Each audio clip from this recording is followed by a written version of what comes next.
This is an Eyewitness Sports Special, Destination New Orleans with Juan Kincaid.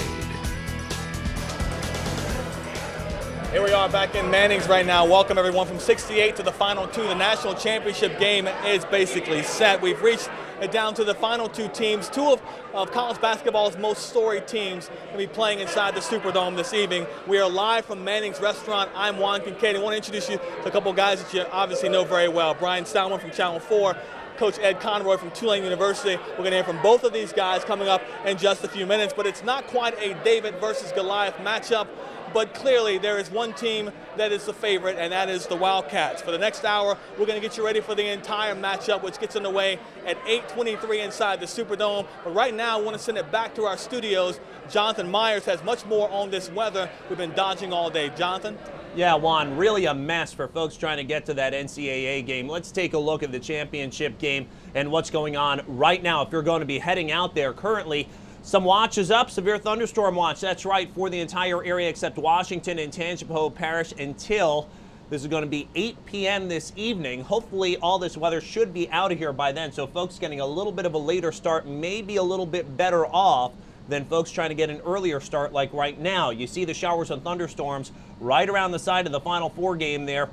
You can see that we've got a lot of rain, but most of the heaviest stuff is starting to push to the east as we track it off toward Gretna as well as Arabi. Still some showers and thunderstorms kind of raking back toward Mimosa Park, up toward Destrehan, Metairie, but the worst of the weather is off to the east, and I hope it will stay there as we go into the remainder of the evening hours as things start to push away. I'll look at your forecast into this evening. Temperatures generally right around 70 degrees again. The later you leave for the game, probably the better off you will be. Juan?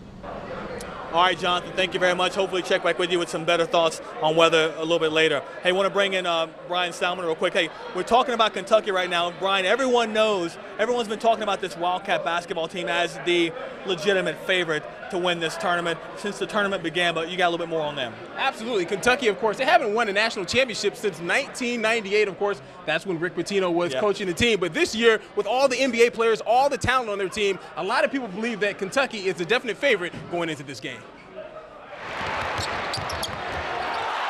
The Kentucky Wildcats are this year's dream team. A core of freshmen and sophomores that has NBA executives salivating. A coach in John Calipari that's been to the Final Four 3 times since 2008, but without reaching the mountaintop. A sore subject with Coach Cal, as he's doing his best to forget his exits in 2011, the Final Four, even 08, the title game with Memphis, a loss to Bill Self in Kansas. I have never looked at that tape.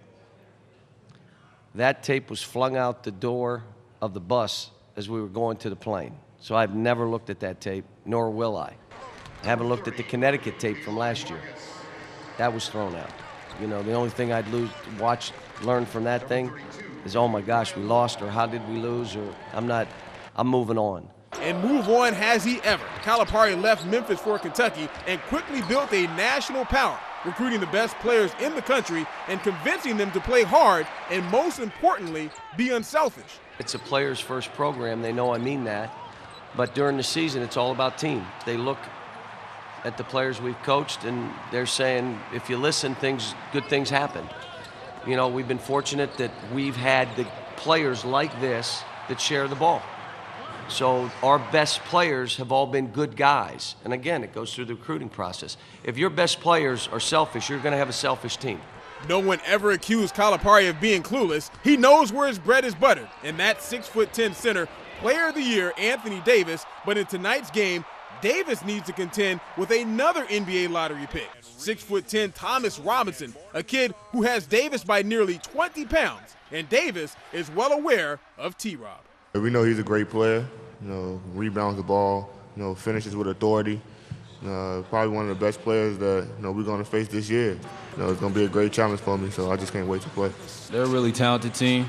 I think they're a really disciplined team. And like Coach said, they have one of the best players in the country. So will there be a repeat of 2008, Kansas killing the dreams of Coach Cal? One thing we know for sure is it won't be a case of the Wildcats being overconfident. They know the team they beat by 10 in New York is more than capable of pulling off the upset. They're a great team. very capable of beating us. And, they have a great, inside post presence. And then if you trap, or come and help, they kick it out to great shooters who can shoot the ball. So it's going to be a great challenge for us. We know it's going to be a tough game. We know it's going to be probably the hardest game that we played all season. If not, they wouldn't be here. They're here for a reason. It's not by mistake. They beat a lot of good teams, and they're capable of beating us too. Now, in talking about this game, you have to talk about the fact that Kentucky is the #1 overall seed in this game, so they're heavily favored, while Kansas, of course, is a #2 seed. The game is due to tip off around 8:30, so it should be a very good game. But now, Coach, we have to get you to earn your money now. The fact that Kentucky has all this talent, 6 projected NBA players on their team, is there any way they can lose this game? Absolutely. I think this is a great matchup. Both teams very well coached, very athletic. Kansas has a great will to win. And most of all, they have a star player in Thomas Robinson that can take over in a game like this and lead the way. Absolutely. Coach Robinson was one guy that said yesterday that Anthony Davis is not Superman, but he's as close as we can get to Superman in the college game, isn't he? Oh, he's a tremendous player, and he can affect it in so many different ways. He's got a great demeanor and way that he goes about his business. He's going to be playing for a long, long time. I hope everybody enjoys watching him play here in college, but they're going to see him play in the NBA for a long time. But I think Kansas is enjoying the underdog role, but doing it in a great way. I think they have a healthy respect for Kentucky, but there's no back down. They're not afraid of this matchup tonight. I saw someone compare Davis to Chamberlain and Russell. And that's a lofty comparison, but they're talking about a guy that's a freshman, and you look at the potential that he could have over a 4-year college span, but he's only going to be here 1 year. But has he reached that level, you think? I think so. And, I even think, a guy like Tim Duncan as well, which is also, very, very lofty and high praise in that comparison. I think he's a guy that can be in the league for a long time. I think he's got a great approach to it, like I said. His ability to block shots, I think, could be one of the major factors in this game tonight. No matter what Kansas does, he can alter that game plan with a block shot, which can also create offense. So we're going to pull you back and forth. Now, the fact that Kentucky has already beat Kansas so far this season, 10-point win in New York, who does that favor going into the second matchup? They talk about that in football all the time. Who does it favor going into this matchup? I think there's a couple different seasons within a college basketball year, and I think that one's so long ago, it gives you a little bit of information, but I think if you rely on it too much, it can be a dangerous thing. And, if anybody, maybe a slight edge to Kansas, just because they lost them that first time, and certainly they're trying to figure out every which way they can now be successful. And this is where you really earn your money. If you were coaching against Kentucky in this game, how would you play them? Well, I think they have one of the toughest things to guard against, and that's balance. And so it makes it hard. A lot's been talked about Bill Self, and he's done a super job. But he threw in a little triangle too, and some of his adjustments have been great. Hard to adjust and gamble on something with a really balanced team, but I think that's what you have to do. Mix it up throughout the game and not just say, hey, here's one way we're going to play or just one adjustment we're going to make. You've got to change those maybe during some of those media timeouts. Kentucky is such a talented team, but they've done it with such a lack of depth. How have they been so successful playing 7-8 guys at the most this year? Talent wins out. And those guys, and really, when you get into tournament play and you get away from the grind of a conference season, those media timeouts are long. The referees tend to let those players be on the floor and maybe play through a foul that might get called, earlier in the year. So those guys, I don't think the depth will be much of a factor, and they know this is for everything. So I think they're fine in that regard. You have to save some of this for a little bit later. Ed Conroy is our guest. Of course, Bryan Salmond with us as well. We're talking about the Destination Final Four, Destination Championship here in New Orleans. Much more of the show when we come back. The teams that have gotten to this point understand handling distractions and being focused on the task at hand. Clearly, the magnitude grows when you get here at a place like New Orleans where there's so much to do, but these coaches are experienced. They're very good at what they do. The kids understand this is a great opportunity. So I think it's a matter of execution and performance between the lines. The stuff managed off the court will be well managed. And once the games roll around, it's about executing and performing. And hopefully all teams do it at a high level and we get a great championship game.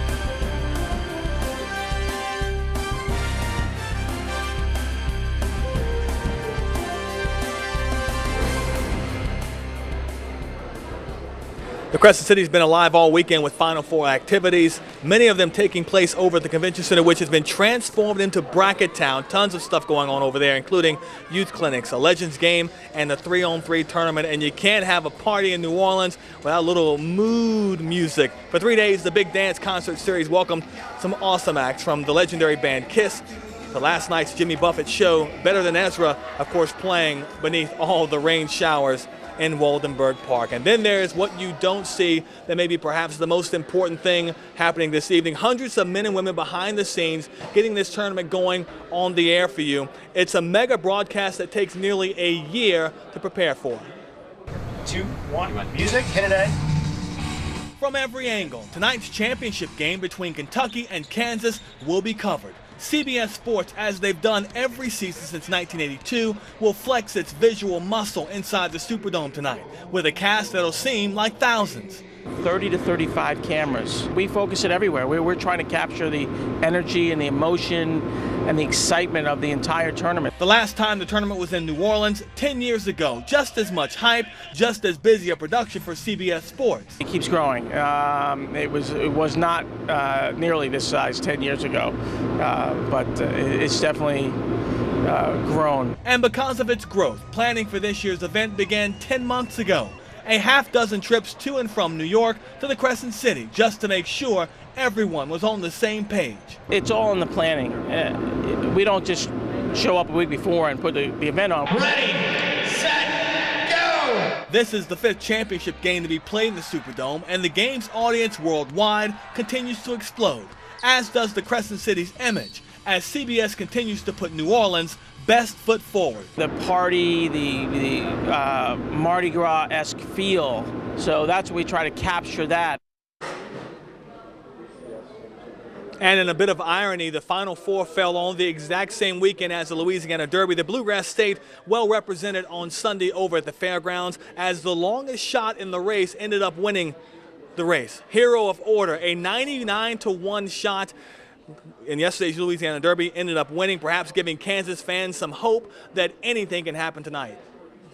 Coming down toward the wire, Hero of Order, Mark Valesky, in an absolute Louisiana Derby shocker. It's the highlight and the finale of the Fairgrounds racing season, the Louisiana Derby. Traditionally, it brings around 7,000 people to the Gentilly track, some of America's best 3-year-olds trying to qualify for the Kentucky Derby. Oh, it's unbelievable. I mean, we've been pointing to this all year long, and for people who follow horses, it's possible that this is the best day of racing in the history of fairgrounds, and that's a 140-year history. We have no doubt we'll be packed. It's just a question of how packed. These are people that love to bet on horses. You know, they're going to come here. They're in a celebrating mood. The Louisiana Derby normally runs on a Saturday, but knowing that the Final Four was coming, track leaders moved it to Sunday this year. Then they spent all basketball season praying that Kentucky would get here, never dreaming that 2 schools from Kentucky would be here. All season long, we were praying that perhaps one of the Kentucky teams would make it to the Final Four. It really wasn't within our wildest dreams that both Kentucky and Louisville would end up there. So this has really come together in a way we couldn't have imagined. Get to here at Manning's Restaurant. Much more to get to here at Manning's Restaurant when we continue. We'll take a walk down memory lane with former LSU coach and coaching legend Dale Brown. Destination New Orleans continues in just a bit. We can take you outside and look at the rain for a second.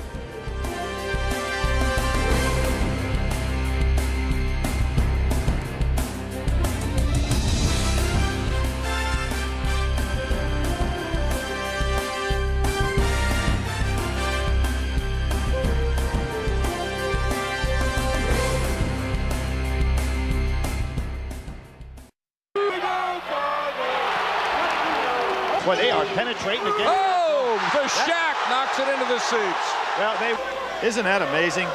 It's your lookout ball dunk.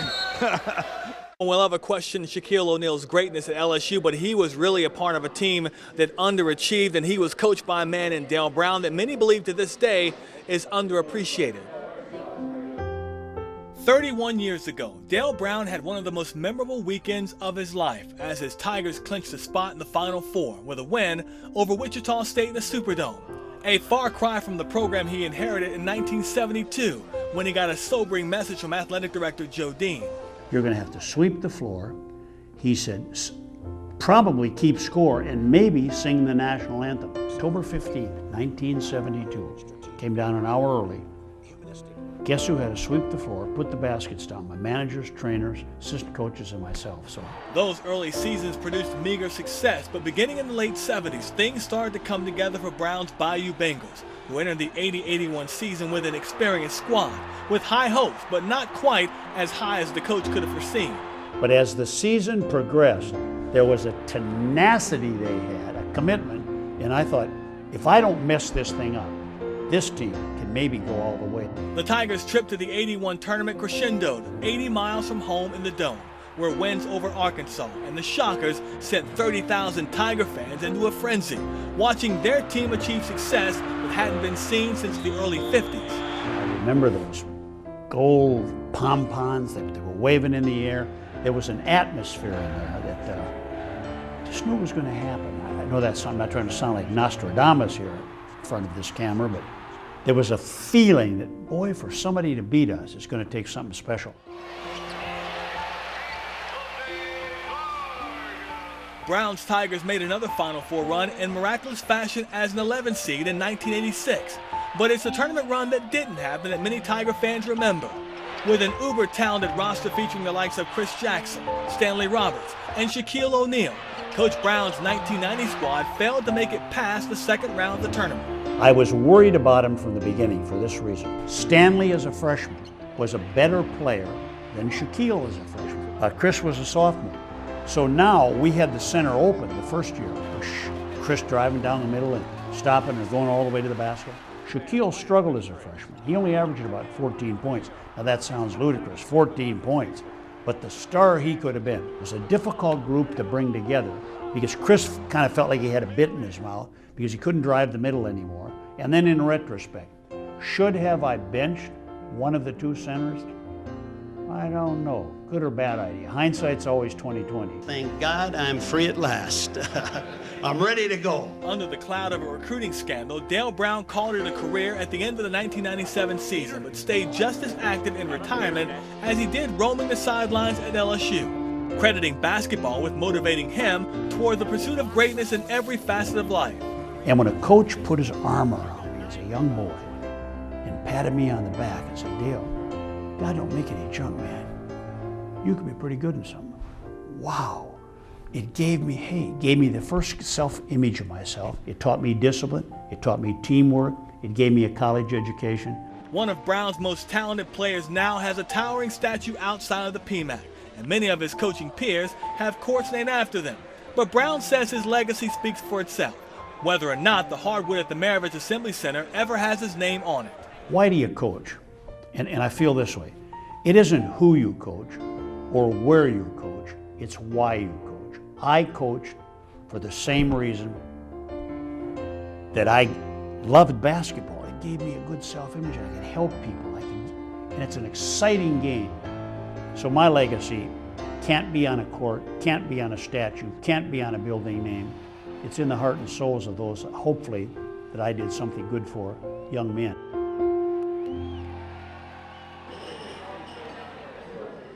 Debate all you want, but Brown's achievements as a head coach at LSU unequal. From 1972 to 1997, Brown had 17 consecutive non-losing seasons. He was a two-time National Coach of the Year and led the Tigers to 10 NCAA tournament appearances. To this day, Brown is the only SEC coach to be in 15 straight national tournaments. And when it comes to winning in the SEC, Brown's in excellent company, second only to Kentucky's Adolph Rupp. One guy that Brown would have loved to have had on his team, the great Bob Pettit, will profile the LSU legend a bit later in the show. And so much more of this show still to get to. We're going to keep up with the weather with Jonathan Myers a bit later on. Plus, we'll take another look back at this tournament. Obviously, we've got to talk about the Kansas Jayhawks. We'll bring Coach and Bryan back in just a moment. Destination New Orleans continues from Manning's Restaurant in just a bit. Come on back. And as great and as dominant as Shaquille O'Neal was to the game of basketball and to the SEC, I think Davis, without question, in the 1 year he's been in Kentucky, has been a greater influence to his team and had a greater impact on the game than even Shaq did. And that's scary to say. It really is, but I think even Dale would admit that.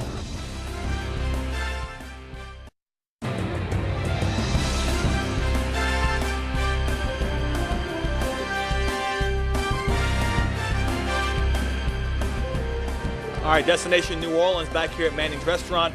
Coach Ed Conroy, Bryan Salmond from Channel 4. We're going to skip over now and talk about Kansas. We've already kind of profiled Kentucky. We know what they bring to the table, guys. But, Bryan, Kansas has to really play their best basketball game of the year. They can't fall behind like they did in all these other 4 games, can they? You're right. They do have to play a very good basketball in order to win this game. But as you'll find out, Kansas, they believe that they can win this game. They went up against a good team in Memphis when they won the national championship back in 2008. This time around versus John Calipari, they think things can go exactly the same way. At 32-6, the Kansas Jayhawks have already had a pretty good season. But when you're the second winningest program in college basketball history, pretty good isn't good enough. And championships are what counts. Tonight in the Mercedes-Benz Superdome, the Jayhawks face Kentucky, a team that's already beat them by 10 points this season. The first time we played, and we actually did a pretty good job the first half. It's a tie game at halftime, and it was a muddy game. We defended well. We rebounded the ball pretty well. But the second half, when they were able to get going and get easy baskets and throw lobs and things like that, then they manhandled us pretty good. A team that has the best player in the country in Anthony Davis, who many are calling one of the most polished players to play college basketball in years. Anthony Davis is a great player, but he's not Superman. So we just have to beat Kansas and, do what we do best and just keep being aggressive. A team full of amateurs that will no doubt be receiving large sums of money to play basketball very soon. They got 6 pros, and 3 of them probably lottery picks. They're really, really, really talented, but the thing about it is I like our guys. I think we're talented too. They're good, but really good. But the thing about it is, this time of year, if you have 1 game left, who would you be playing if they weren't really good? So, with that being said, Kansas is a decided underdog, at least on paper. You don't play the games on paper. And the way that the game's kind of playing out, and probably rightfully so from an exposure standpoint and what people are saying, that's great for these guys. I think we've been going through this whole tournament feeling no pressure. I think every game that we played on paper, the team was better than us and should have won. And head coach Bill Self is making certain his team knows they have more than a fighting chance to beat Superman Anthony Davis and his band of NBA teammates. In 40 minutes, anybody can get beat, It's not like T-Rob said, there's no Supermans over there, so we can come out and play, and we could be a better team for 40 minutes, even though on paper they're better. And Self's band of rock chalk Jayhawks are buying in that this game is not a foregone conclusion. Really can't listen to what people predictions are. We're the only people that have to go out there and play that game. So, it's always going to come down to us. We match up with them well. We feel confident going into this game, and I think that's just what it comes down to. We don't listen to what people say about Kentucky. We just do what we got to do, and I think we'll be fine.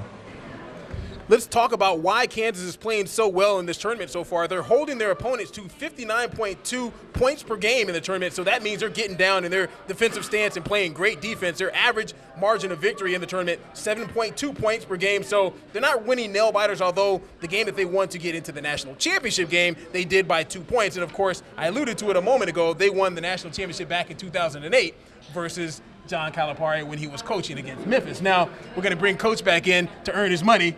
Maybe something to eat here at Manning's, but when you talk about Kansas and you talk about their big man Robinson, do you think that they'll put him on Anthony Davis, or can he kind of play off of him and have their 7-footer guard him so he can not have to deal with fouls, and he can kind of save his energy for offense? That's one of the great things about both these teams that makes them so hard to play against. Kansas, with the inside, they can put him on Davis. And Robinson can come over from the weak side, block shots. Hard to attack Robinson then and try to get him in foul trouble because he's not guarding Davis, get into his legs and fatigue. It's just hard to do those things when you have the both of them down there. So I think they'll put Withy on him. I think on the other side, I think Kentucky will probably try to double Robinson in there and to keep Davis away from getting any fouls. Now you talk about, if you could expand on that just a little bit, the fact that you believe that Kentucky may double Robinson, would you believe that because the fact that, Kansas really hasn't shown the propensity to make a lot of three-point shots, specifically in this tournament? Absolutely. They've got some guys that can make the three. They just haven't done it in this tournament. I think early on you make them prove that, big stage, and see if they can step up. And plus you want to take away that number one option. Anytime you can do that, make someone else beat you, I think you give it a shot. Both teams love to run and push the tempo. But how important is it for Kansas to run with purpose and to be able to convert on those sprints? But if they miss, Kentucky's back down the court in 2 passes. They have to convert and run and convert, don't they? decisions are absolutely huge in this game. And, you know, Kentucky is one of the best shot blocking teams of all time. And, yes, Kansas needs – I've always believed that basketball is a game of who can get the easy baskets, who can prevent them. But, you know, you go inside against Kentucky and you try to get the easy basket. If you make a poor decision and they block a shot, not only do they get that, they stop that field goal, but now they're really off to the races, and you're probably not in a position to get back and defend them. So I think those decisions around the basket are absolutely key if Kansas wants to be successful. As important as Davis is to Kentucky, is Whitty that important for Kansas? You know, maybe not quite that important, but certainly Robinson. You know, I mean, I think the stars, you know, in a game like this, who can fight? Both defenses will be geared up to stop them.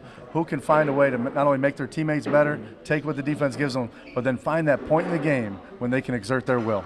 Now, this is the chance where you can not be political. If you're Coach Calipari or you're Bill Self, is your legacy in the back of your mind just a little bit? I mean, Coach Cal, he says, it doesn't matter. It's about the players. It doesn't matter if I win a national championship. I want my players to do well and go on to the next level. But Bill Self, if he wins, he has 2 wins over Calipari, and he has 2 national championships, and that throws him up in the upper echelon of coaches. Those two are both tremendous coaches, and I don't know if their legacy is at stake, but certainly their summer is at stake. You know, and with Coach Cal, the way those two guys are rolling in talent now, and the way they have their programs going, both young enough to keep going for a long time, I think they're both going to have other shots at it to maybe alter and change their legacy. But certainly this summer will be uncomfortable for Cal if they don't get it done. You talk about the talent level, Kentucky. How hard is it for Coach Cal to get guys in? He's had them in for a year, basically, freshman and sophomore, to bond them together that well and to have them be unselfish and to play as a unit after not having them, you know, for just 1 or 2 years. I think that's where Coach Cal is definitely maybe a little bit underappreciated by the average fan, and that is not the easiest thing to do. Maybe one of the toughest things to do is to really blend that talent together, get them to play together at 5 as one, because that's how you win in basketball. And he does as good a job as anybody. And maybe, you know, Coach Self this year, with losing as much as they did last year, he's really put together a one-year team, or team within a year as well. So great job by both coaches.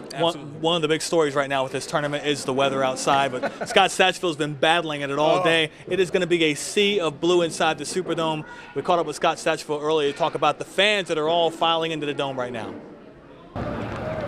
And fans of both Kansas and Kentucky have painted the town blue all weekend long, and tonight one set of fans will get big-time bragging rights and, of course, a national championship. As you can see, severe weather has caused some problems this afternoon. However, it hasn't totally dampened spirits. Many lined up outside the Superdome hours early, the excitement building ahead of tonight's national championship showdown. We're going to go home and win or take a trophy with us. We need it. It's been since '98 since we've had the championship, and it's time we win it this time. So we're just here to have some fun and cheer on the Jayhawks. I feel great. I'm confident. We ain't scared. We ain't scared. Many fans of both Kentucky and Kansas have been immersed in the giant celebration surrounding this year's Final Four for several days now. And for some Kentucky fans, it's a second visit in less than a month as the Wildcats played for an SEC tournament title in early March. But now it's time for college basketball's biggest game, and fans say it doesn't get much better. You can't want better games, better teams, better traditions. This is college basketball. And what about the setting here in New Orleans? Oh, everything's been great. Perfect. And the people are so nice here, man. It's unbelievable. And again, as you can see, lots of rain, wind, a strong storm moving through the downtown this afternoon actually forced officials to close Champion Square. Still, fans from both schools continue making their way toward the Superdome as they gear up for tonight's big game. Reporting, Scott Satchfield, Channel 4 Eyewitness News. All right, that is obviously a very dry Scott Satchfield, but you know the rains have been coming down. Once again, back to our weather studio, Jonathan Myers. And Jonathan, has this rain pushed on past us yet? Well, we're still seeing showers and storms all across the area of the Superdome, the CBD, as well as the French Quarter. Let's take a look at the rainfall that's going on right now, and you can see here the height of some of those thunderstorms in the red.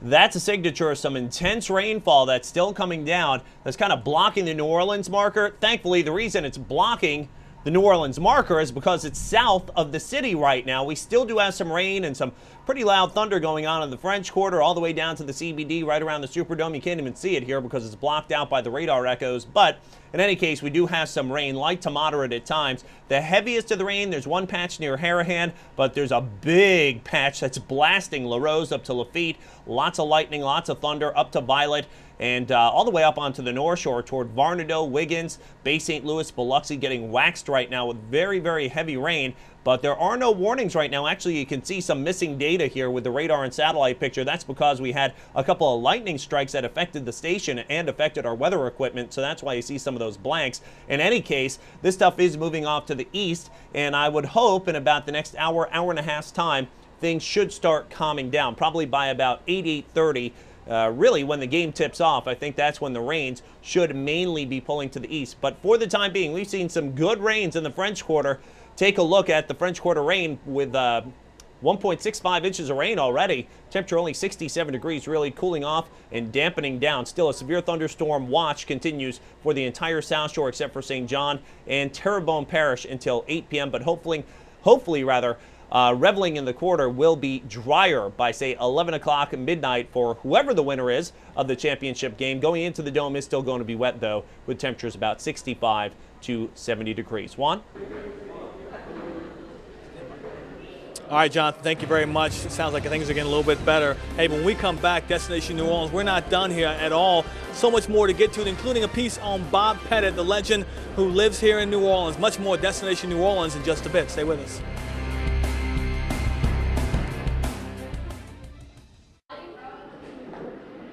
This game wouldn't be what it is today, nor would it mean what it does today without legendary players that came on this stage long before the guys that you see right now. And Bob Pettit, a local legend, was one of those guys.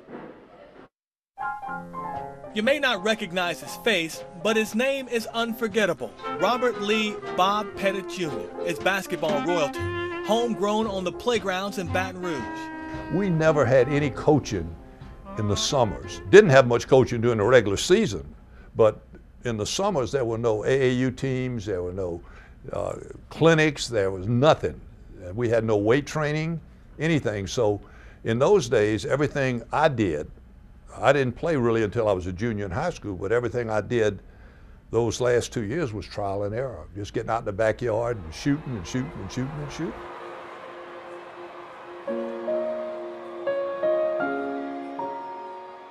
Pettit shot himself to stardom. One of the NBA's greatest players ever came from humble beginnings. So I was a freshman.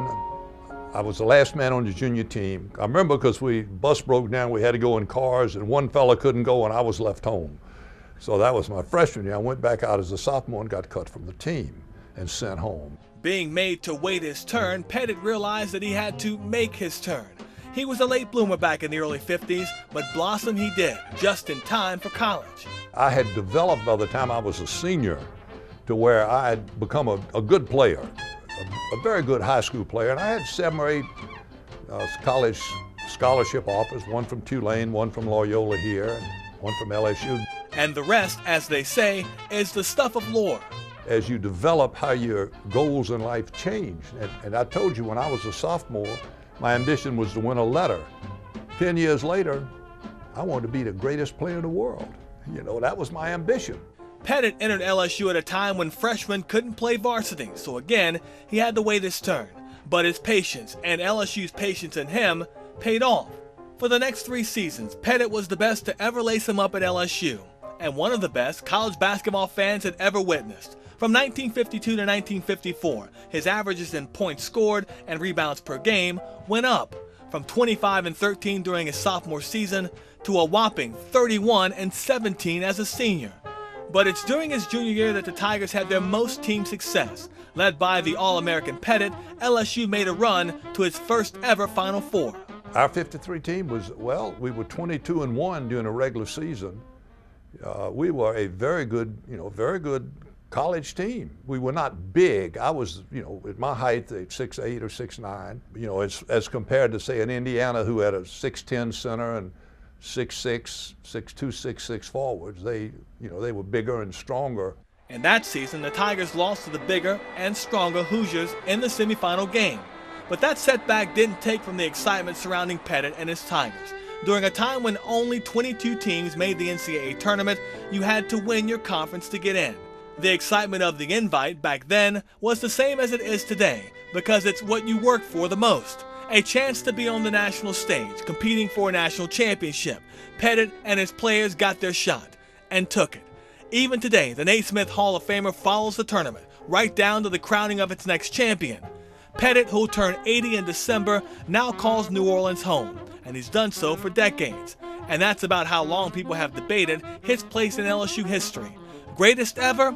Hard to argue that, but you won't get him to buy into it. How would I say I'm better than Shaquille? That's, Shaquille and, Pete Maravich was great players. I mean, I think I'm one of the top players that ever played there, but I would never dream that I would say I'm better than those guys. Bob Pettit, a legend in our own backyard. Much more Destination New Orleans from Manning's Restaurant after the break. Stay with us.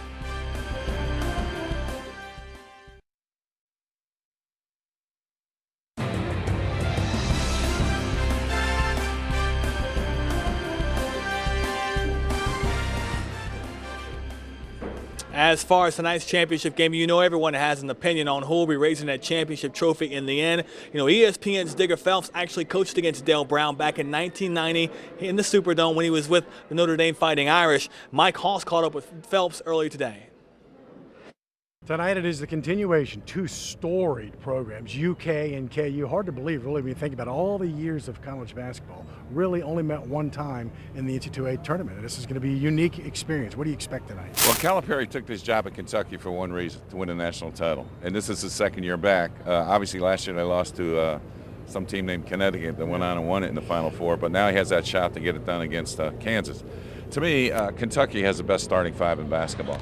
And when you look at Anthony Davis, obviously the player of the year and everything else, scoring points, getting rebounds and blocking shots, it's going to be interesting how they keep attacking, because that's what they want to do at both ends of the floor. But Kansas's game plan has got to be simple. They can't have 23 points given up to Ohio State on their 17 turnovers like they did over the weekend, even though they beat Ohio State. You've got to take care of the ball because that's easy points for Kentucky.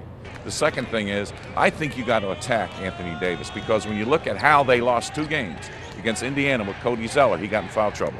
In the SEC championship game against Vanderbilt, Festus Ezeli got him in foul trouble, and that's why Vandy won that game. So attack him once you get the ball. Don't play off him because that's when he comes in and blocks shots. But you watched Louisville. I thought Louisville did a pretty good job of attacking the basket. Just didn't know what to do with it when they got there. No, that's because of the intimidation factor. Right. And that's why you got to drive it, get him off, and then kick it out. And if he flies at you, ball fake, so you draw the foul, and then you get 3 points if it's a three-point shot. Yeah. I think the third thing is that Kansas has got to play in the 60s. When you look at Kansas's MO to get here, they've held 5 teams under 60 points a game. They've held 5 teams under 30% shooting. And it's always been that second half defensive charge. And this is where Kansas comes at you. If they do the same that Louisville did in that second half, then I think Kansas has a chance to win this game because the MO over the weekend, don't forget, Kentucky was 10 for 21 on the free throw line. But in the regionals, they made 65 free throws because they attack you and go to the basket. So it's going to be a great matchup. Is tonight more about how Kentucky plays or about how Kansas plays? If Kentucky plays their game, they're Kentucky. They're tough. But is it more about how Kentucky plays or more about how Kansas plays? Well, when you look at Kentucky on paper, right in the beginning of the year, Calipari's one of the best of getting these one-and-done kids. Why? His experience coaching in the NBA is an easy sell. You come play for me, I'll get you ready for the NBA in 1 year. And you got to trust me with it. So if you're playing back, I'm going to say you can't do that next level. So he's had that edge on these kids, and now they've matured to be this team. It's their game to lose. Let's be honest about it. They're the best team right now on paper. Yes, they can win this national title, and yes, Calipari does it what he wanted to do at Kentucky, win that national title because that's why he took the job. Meanwhile, Cinderella, so to speak, I think Kansas, there's no pressure on them. I think they got to stay loose, but they can't turn the ball over. They got to play smart and control the tempo and make sure that they don't let Kentucky get in a transition game. They don't want this game like the 102-90 game that Kentucky won a couple of weeks ago. They want this game right where they have them in the 60s, like Louisville did when they lost to them twice. It was 69-62 in Lexington. Here at the Final Four in New Orleans, it was 69-61. That's the game plan Bill Self has in his mind to get his team to pull this upset. Digger, appreciate it. My pleasure. Kansas, unique Cinderella, aren't they? Yeah, but the kiss of death. I give it to the Kentucky. All right, when we come back, we'll bring Coach and Bryan back in, give you some predictions on tonight's game. Stay with us. All right, wrap things up with Coach Conroy and Bryan. Coach, give us your 3 keys to this game for any team. Well, first key is star power. I think, which of those stars, Robinson or Davis, who can exert their will and lead their team.